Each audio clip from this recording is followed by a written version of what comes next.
le numéro 28. Donc il fallait, à l'aide d'une première méthode, donc sans tableau de variation, arriver à déterminer un encadrement de x au carré quand x il est compris entre moins 2 et 3. On cherche en fait x au carré, il va être compris entre combien et combien. C'est ça notre question.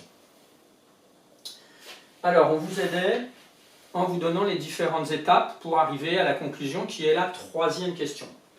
Donc première question, on nous dit, on nous affirme qu'on va prendre x inférieur ou égal à 0. Et on vous donne déjà le résultat que l'on doit démontrer. Donc x inférieur ou égal à 0, ça veut dire qu'on va être ici. Alors, x, il doit être inférieur à 0, mais attention, supérieur à moins 2, puisqu'il faut qu'on respecte les conditions initiales. Bon, si x est négatif pour la fonction carré, on sait qu'à ce moment-là, il y a décroissance et que l'ordre est modifié. Alors,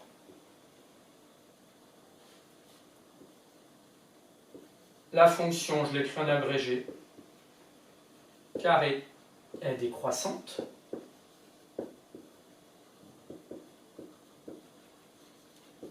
Virgule, l'ordre est modifié.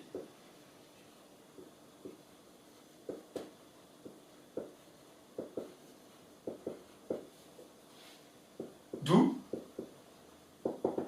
ceci au carré. Là, on va changer l'ordre.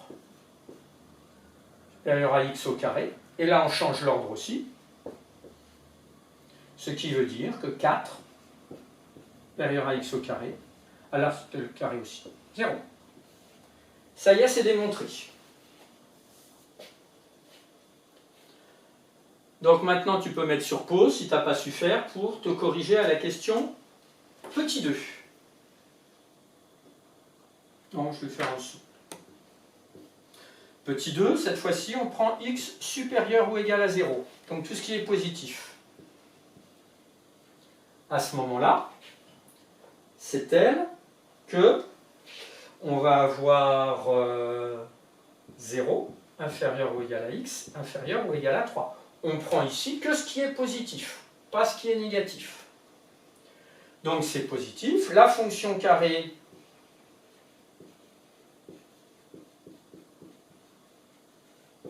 est croissante, virgule, conserve l'ordre,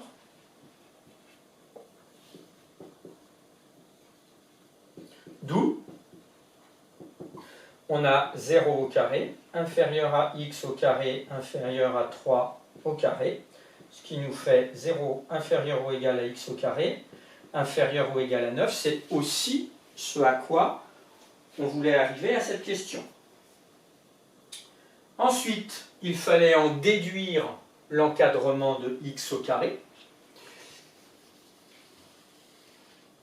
Je vais garder les deux résultats précédents. D'où l'encadrement de x au carré.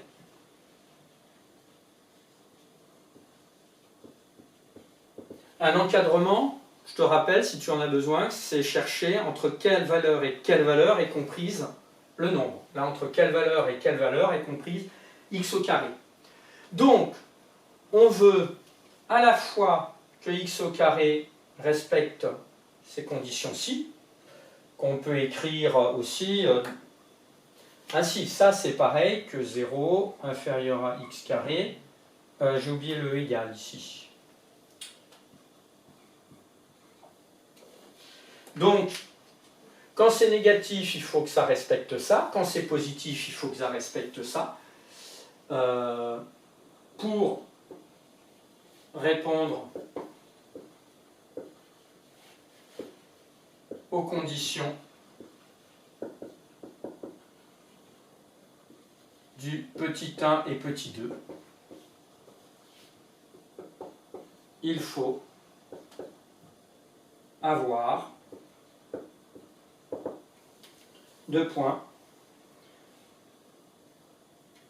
Alors, x carré compris entre 0 et 9. C'était ça qui était demandé? Bah oui, voilà. Puisque c'est pour répondre aux conditions. Éventuellement, vous pouvez rajouter ici simultanément.